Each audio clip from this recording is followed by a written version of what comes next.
Hi అండి. ఈరోజు మేము బతుకమ్మ మొదటి రోజు కాబట్టి ఇలా పెట్టేసుకున్నాము. కానీ మాకు మైనస్ ఏంటి అంటే వాన పడుతోందండి. మేము నీట్‌గా ఇలా ఒక రేకుల షెడ్‌లా తయారు చేసుకున్నాము. మామిడాకులు కట్టేసుకున్నాము. నేను వీడియో చూపిస్తున్నాను కదా!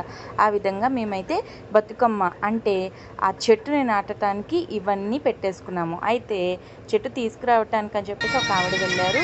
ఆవిడ చెట్టు తీసుకొచ్చి నీట్‌గా ఒక బకెట్‌కి హోల్స్ పెట్టేసుకొని దానికి పసుపు కుంకాలు పెట్టేసి మేమేం చేసామంటే ఆ హోల్‌లో ఈ బకెట్ అనేది పెట్టేసాం. ఆ తర్వాత గౌరమ్మని చేసేసుకొని నీట్‌గా ఒక క్లాత్ వేసేసుకొని మేమైతే ఈ ప్రిపరేషన్స్ అన్నీ ఇలా ఫస్ట్ డే ఆఫ్ అంటే అమావాస్య రోజు బతుకమ్మని పెడతాం కదా! ఇలా మేమైతే ప్రిపేర్ చేసుకున్నాము. మేమైతే దీపాలు వెలిగించటానికి నీట్‌గా పత్తితోనే ఒత్తులు చేసేసుకొని పెట్టుకున్నామండి. అలానే అమ్మవారి ముందు పూల బతుకమ్మను కూడా పెట్టేసుకున్నాము. ఇలా ఈరోజైతే గడిచిపోయింది. మనం ఇప్పుడు నెక్స్ట్ వీడియోలో అంటే నెక్స్ట్ డే ఆఫ్ బతుకమ్మని రేపు